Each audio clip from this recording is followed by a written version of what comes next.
Hello guys, today I want to give you 10 tips for laying out your cities in Minecraft. Most of this advice is also going to be applicable to big towns and even big villages, and my goal is for this to be mostly applicable to any time period, although my focus is on the medieval period and the early modern period. The first and arguably most important tip is that whatever your layout is, it should center on a focal point. I'm going to show you 4 fantasy towns and you'll see what they all have in common. If we take a look at these 4 photos, we'll see that all of them have a point where you're really supposed to focus your sight on, and usually it's some kind of building. In the case of Solitude, it is both the building on the arch and the archway itself, so your focal point can be incorporated into the terrain. But in most of your builds, it's going to be something a little bit more like this. And you can see that the big focal point is the castle on top of the hill. Having a focal point is really important because it gives your players something to move towards. So instead of just flatly or randomly going through your city, they have a specific objective that they're trying to reach, and they have a sort of reward for reaching there because usually it is a very big, important, impressive, or just cool looking building. Of course, your focal point doesn't have to be something like a castle. It can be a cathedral, or if you're doing something a little bit more modern, it could even be something like a skyscraper. In the case of Night City from Cyberpunk 2077, the big focal point is actually a huge roundabout surrounded by skyscrapers on all sides. Another really important part of your layout is going to be density. Now, I'm here at a city that is currently very empty because a lot of the density hasn't quite been figured out yet, but my goal is for most of the city center itself to feel very dense and very urban. At the same time, we have to play around with the flow of density because not every part of a build can be super jam-packed with buildings. For instance, a lot of our builds are going to tend to go from farmland to some kind of suburb into the town itself. This isn't the model you have to follow for every city, but most places are going to organically build up to their density, and when they don't, it looks really weird. So one thing you can do is purposely play around with and subvert ideas of density in order to make a political statement. Your density is also going to tell you a lot about the build that you're working with. For instance, this place is supposed to be around the 17th century, so I want most of the inside of the town to be pretty densely packed, but I still want to have some green spaces. On the other hand, if I was building earlier in time, I'd want to include a lot more green space within the walls. I'm going to put up a couple of successive photos of Paris, France, so that you can see the sort of slow, gradual degradation of these green spaces within the town. Now, this isn't a pattern that every city is going to follow. Sometimes places can get less dense over time. This is probably going to be the case with a place that is depopulating. So your density will say a lot about your town, but if you want to follow a pretty predictable model, try to go from about farmlands to suburbs into the town itself. And of course, within the town, different amounts of density will be seen. So here I'm planning on having 2 really big buildings. It's going to be a hospital and a university. Because these buildings are really big and impressive and important, I want to put a little bit of empty space around them. On the other hand, in this area, it's going to be pretty jam-packed because it is mostly for lower class craftspeople. So think about the density of your build and how the layout can feed into that, and also what the density is telling you about the culture of a place or what time period you're in. Of course, factories are going to bring in a ton of density because a lot of people start crowding into cities, whereas cities before factories are not going to be as full of lower class people because most of those people are still going to be working on farms outside of these city walls. Tip number 3 is going to be feel. So what feel are you specifically trying to invoke with the layout of your town? Now I'm going to get into things like grid-based cities in a bit, but right now I want to focus on things like street width, shape, and material, as well as what the streets are actually lined with. So this town is called Newport, and it has a very main sort of thoroughfare area that comes through the square and then continues down to the docks. It is a pretty open place. We also have exits on either side here and here going into the rich and poor areas respectively. It gives a feeling of a nice, properly organized town. Especially once we move into the richer area, you can see that we have a pretty wide street here that is filled with flowers, and the ability to basically see down this street all the way to the end makes it feel important. If we go to the poor side of town, the streets start to look like this, so it's even more cramped, even more windy, and we have a lot of overhanging stuff. We have bits that stick out, and we have areas where it's really thin and really narrow. It almost feels like an alleyway. So the layout that you're choosing for your places should really be based off of what kind of feeling you want to convey. And like I said, the material is going to play into this a lot. So of course, having something like a cobblestone street can lend to that sort of cramped medieval style. If we go back into the market though, you'll notice that we have a tiled square here, and there's also a tiled square over there. So deciding on the materials for your streets and your squares and these big sort of areas is going to dictate a lot of the feel as much as the layout itself will. But of course, I've already talked about overhangs. There are also balconies, and we can talk about porticos. Having tons of shaded walking areas can make a city feel really nice and really kind of upper class, upper scale. It can hammer home ideas of what the temperature is in a place. So, should you opt for a grid or a more natural street system when you are designing your cities? I typically tend to go for a more natural street system, and this is because I have mostly tended to build very medieval builds, which tend to be a little bit more based around natural roads and around Main Street. Of course, once we get to these big proper modern cities, the Main Street is no longer sufficient because there are a bunch of streets. A grid system really tends to suggest that a building has been planned from the beginning. Now, there have always been planned cities, but of course we can also talk about when towns outgrow those things. This is also going to play into the age of your city. Like I said, more central governments are going to be into planning their cities with grids. It makes things like zoning a lot easier, and it can be easier to install things like traffic lights along a grid system than a bunch of weirdly interconnecting roads. Of course, remember that suburbs are almost always based around more naturally winding roads. And like I said, think about what you're trying to really bring out feel-wise. So if you're building something like a flowing elven build full of weirdly grown tree houses and stuff, you're going to want to go for a more natural, winding sort of system. But of course, a dwarven build is probably going to be full of grids. Even in this town, you can see that this square here is really based around a grid system, and even the market is sorted into grids. Whereas if we go back to that cathedral market that I talked about, it's a little bit more haphazard, and the square here almost just looks like a big wide street. And that's because this is where the cathedral is, so I'm thinking about it as a more traditional kind of old-fashioned place, whereas over there is where the town hall is. I'm thinking about the town hall as a very modernizing structure. So here you can see that we're getting elements of sort of lore and storytelling through our builds just by deciding whether we want to go for more of these natural shapes or whether we want to go for more of a grid system. One example of the difference between the grids and natural paths that I like is the city of Regensburg. So this is my town, and most of the kind of middle class areas are on a grid. You can see that we have a central street, and it lines up roughly with this canal. It lines up with this street, and it kind of goes on a grid. The exceptions to this are the really poor and really rich areas. So if we look over here, we can see the old rich part of town where there isn't so much of a grid as more of a naturally flowing path.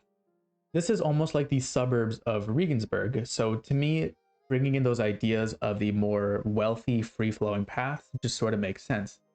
On the other hand, just across the water here through this bridge, we can find the poor part of town, and this place has also escaped the grid system because it just hasn't quite been paved over yet. So the poor area is a lot more haphazard. And this is where I want to talk about point 5, class and wealth. Of course, material is the easiest way to distinguish between rich houses and poor houses. A lot of these poor houses are made out of wood. They're also really small. So even when they have nicer materials like stone, they really don't line up with these bigger houses at all. But another one is bringing back those ideas of density. Even though they both have a kind of naturalistic layout, the rich area has a lot fewer houses. There's actually only 3 houses properly in the rich area, whereas the poor area is absolutely chock full of places. But we can also talk about how poor places are often going to be grouped together. So if you're designing the layout for your town, try not to sprinkle a bunch of randomly poor houses everywhere. They're probably going to cluster around specific neighborhoods and specific professions. A lot of these poor people in the town here are here for 2 reasons. They are either lower class craftsmen or they are factory workers. So all these poor people live near the 2 big factories in town. And additionally, in the middle here, we can see that where there are a couple of older buildings, we do have some industries. So here we have a stonemason And the stonemason's job is effectively to polish stones for the construction of this place. Around here, if we go just a little bit this way, we can also find a fletcher. So this is somebody who is making arrows. And over here, we can find a little brick mason. So this guy is making bricks. So profession is another one of those big things that is going to determine the layout of your town. People with similar jobs tend to work together, live together, eat together, go to the same sorts of places. This is one of the most fun buildings in the city to me because it is a tavern on the lower level, and on the upper level we have the union. So this is the union for all of the lower class factory workers who live in Regensburg. And effectively, some of them don't even live in Regensburg, they live out in the suburbs. These are people who are not original Regensburgers, they have come from afar and they have been sort of relegated to this little area down by the water here because they can't afford to live in town. These are not the only people who are going to be living outside of town though. So I want to talk about suburbs. In French, the word for this is faubourg, which means people who live outside of the walls. Now, of course, here we can see people who live in a suburb because they simply have arrived too late to get any of the good real estate and they are living down by the water. Of course, another reason people might be living outside the walls is if they are farmers. So here we have another suburb, and this area is full of sheep farmers, vegetable farmers, people like that. Another reason you might have a suburb outside of your town, besides the fact that it's growing, is if there are fire hazards. So if you have a town that is famous for something like processing ore into metals, well, there's going to be a lot of fires going, and that can be really dangerous for a town. So you might want to have some of those processing centers outside of the town itself. This is why we might even see somebody like a blacksmith living outside of town. Although this isn't always the case, this is just something you can try to incorporate into your own worlds if you're trying to think about reasons why suburbs might develop and why there might be important things outside of the city walls. One important note I want to make about faubourgs and suburbs in general is that a lot of times the people who live there aren't necessarily going to be super poor or rich. They will be middle class people, but they will be foreigners. Constantinople had a lot of merchants from Italy living outside of the walls. Now, sometimes these types of people will make up specific areas within the city, but these will also be sort of walled off. So a lot of modern American cities and even Canadian cities have Chinatowns, and that is because Chinatowns were effectively blocked off from the rest of the cities. They were isolated places. Cities might also have places like Jewish quarters, ghettos, or if you have a university town, maybe a lot of the university students live somewhere beyond the town itself in their own little neighborhood. Whatever it is, if you're thinking about building a big city, you might want to ask yourself, where do all the foreigners end up? Maybe the answer for you is that they all live within the city and they're perfectly integrated, or maybe those are themes that you want to explore a little bit more deeply and with a little bit more conflict in your own worlds. Number 7 is pollution. So another reason that people might be living outside of these city walls is if they have dirty jobs. There are some jobs or some professions that are seen as inherently dirty or disgusting, and there are a lot of industries that are seen as really gross or pollutant to a place. Now, some of these are things that you're probably already thinking of. So I just talked about metal and ore processing. That's going to release a ton of smoke and really nasty smoke into the air. So again, those places are probably going to be outside of a city. Other things that might be outside of the city are a tannery. So a tannery is where we turn animal hides into leather. Tanneries use urine, so they smell really bad, and they also pollute the water full of urine and animal hides and guts and tons of stuff that you don't want in your drinking water. The process of turning raw sheep's wool into usable wool and yarn is also going to involve urine, and it's also going to be a pretty smelly, disgusting process. Another one of these dirty professions are going to be butchers, who are going to be dumping a lot of disgusting stuff into the water. And even grave diggers, people who don't necessarily have a disgusting profession, but who are associated with disgusting things like death and touching bodies, are going to be probably living outside of a town. Although in the case of gravedigger, they're probably going to live by themselves and not in a suburb or a faubourg like this. Of course, one of these considerations is being up or downstream. So if your town is getting a lot of the drinking water from a big important river, a lot of your disgusting professions should probably be closer to the ocean than to the source of the river. And of course, bringing it into the modern era, A lot of our big industrial things are going to slowly move further and further from the city as the city grows. So, for example, in a lot of cities, you can find what they call the Old Port. And the Old Port is usually next to a lot of big important buildings like the town hall or next to some mansions. The Old Port is always empty because they built a new port further away once the city grew and once the industry became too much to have near the city itself. So, as cities grow bigger and bigger, and as the scale of the industry grows bigger and bigger, the industry is going to move further and further away. Eventually, it might even move overseas.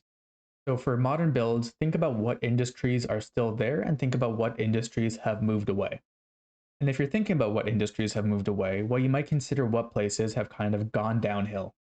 Now, sometimes what has gone downhill might be an entire city, but more often it is a lot of the poor residential areas where there used to be a lot of factory workers and now where there is a lot of unemployment.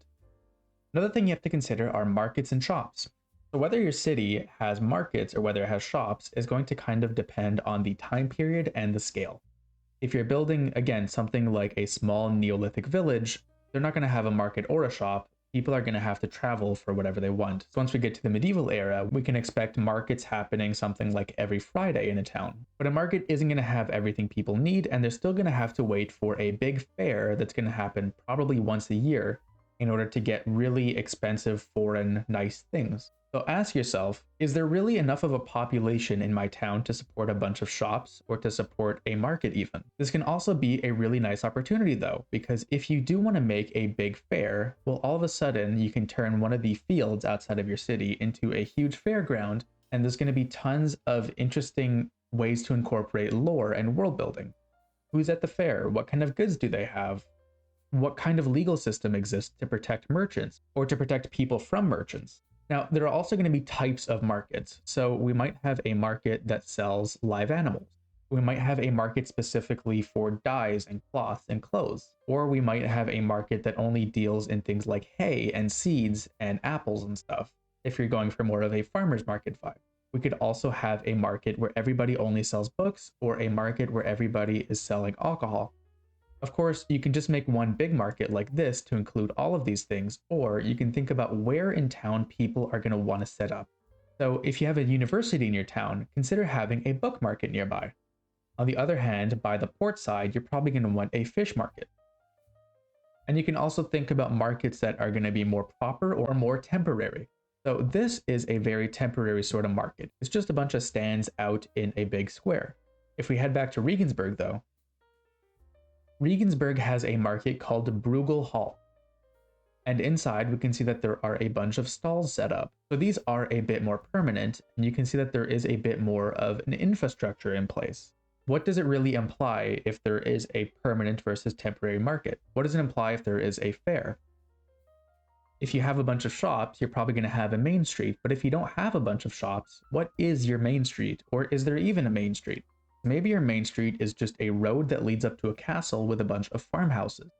Or maybe it's something like this, where this main street has a bunch of expensive shops. This nice part of town has some really nice expensive shops, whereas if we go over to this bit of town, where we're getting a little bit closer to the poor area, well, we're getting some more meat and potatoes kind of places. Here we just have a little bakery that only makes bread, and here we have a butcher. Tip number 9, don't forget your waterways. Every city is going to be built around some source of fresh water. Even a place like Las Vegas has a bunch of underground springs, so even your desert builds should have some explanation for how people are getting their water. Of course, we can play around a lot with this. This place has a lake, it has canals, and it has a big river. There is a bunch of trade that happens on the canals, and the canals facilitate us having factories because it's really easy to move things around on a bunch of little boats. This place also has a bunch of little sewers and stuff, and you can see that there are grates all along the canals where the water comes off of these streets when it rains. We can also get into things like gutters and curbs. So if you look at this old photo of Pompeii, you can see that there is a curb and there are stepping stones where people can avoid stepping in the streets when it gets really wet and muddy. So think about how people are living with the water in a specific area. In the case of a place like Amsterdam or Mexico City, we can talk about land reclamation. So maybe people are specifically infilling the land. Maybe in a new area in your city has a bunch of people laying down big barges full of earth in order to make a completely new neighborhood. Or maybe a flood just happened and you can make a part of your city flooded. If you don't want your city to flood, you might want to consider putting it on an embankment or something where all the houses are above a certain water level. Since we can't always avoid flooding, what a lot of places will do is make the areas along the waterfront parks or even areas where there is a depression in the land. This way, when it floods, inevitably, it won't ruin a bunch of people's houses, it'll just soak a bunch of grass that will then dry out. But think about how the people where you live are managing their daily water needs, how they're managing floods, how they're managing water pollution. If you take a look at this map of Amsterdam, you can see that the layout of the city is really influenced by canals and by land reclamation. So instead of working on a grid system or a completely natural system, it's kind of organized in these lines based around the canals. So one thing you'll notice when you're in Brewerstown is that there is a little wooden gutter that runs down the entire street. No matter what level of technology or wealth that people have, they're going to have to find some way to deal with water. The most basic is just going to be having a muddy street, but what you can also do is do a little wooden gutter, you can do stone gutters, or of course you could do full proper sewers. Now, tip number 10, entrances and exits. Unlike a castle, you really need to have a lot of entrances for a town. You should also be thinking, what is my main entrance? What is my least used entrance? And a lot of these things are going to influence your layout. If the king himself came to visit the city that you built, whatever your main entrance is, it should feel like a main entrance. It should be big, it should be grand, it should be well defended, and it should also have a ton of important stuff nearby. The main gate isn't just the one that's closest to the castle, also the one that leads to the most useful place. If I turn around, you can see that I haven't built anything here yet, so I'm not sure what is going to be in this direction. If I'm going to build another town nearby, then this might become the main gate, but if it's just going to be a bunch of farmland and then stop there, then I'm not sure that this has to be the most impressive gate in the whole city. Another gate you have to think about is your port.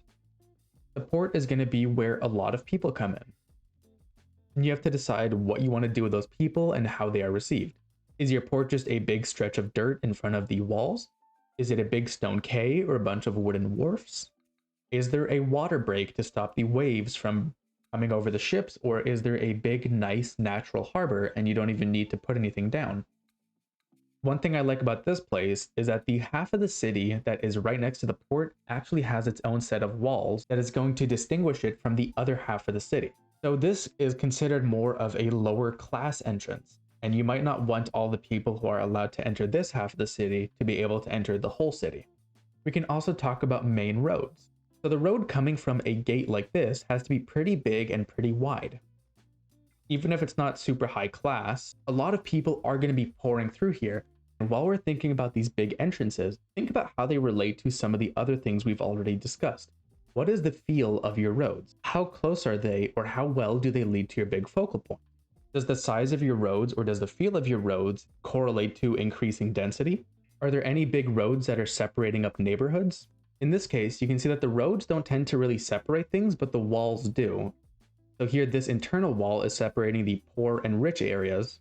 And on this side of the city, you can see that this road leads up to a little wall that separates the city itself from the city's graveyard. Using a combination of roads and walls, but also things that we've talked about like canals and other waterways, you can separate up neighborhoods. Again, we've talked about neighborhoods for foreigners, but of course you can also talk about neighborhoods for professions. Neighborhoods based off of class and wealth. And these neighborhoods are going to be based off of their proximity to really nice, important things. Like I said, the gravedigger, who is one of the lowest people in society, is going to be living far away from the city. On the other hand, these 5 houses here are going to be housing some pretty big and important people since they live right between the cathedral and the castle. That is going to do it for today, guys. I hope you enjoyed. I hope you learned something. If you want to support me, please leave a like and comment. Subscribe if you want to see more of what I do. If you want to hang out, come join the Discord in the description down below. And I'll see you guys next time.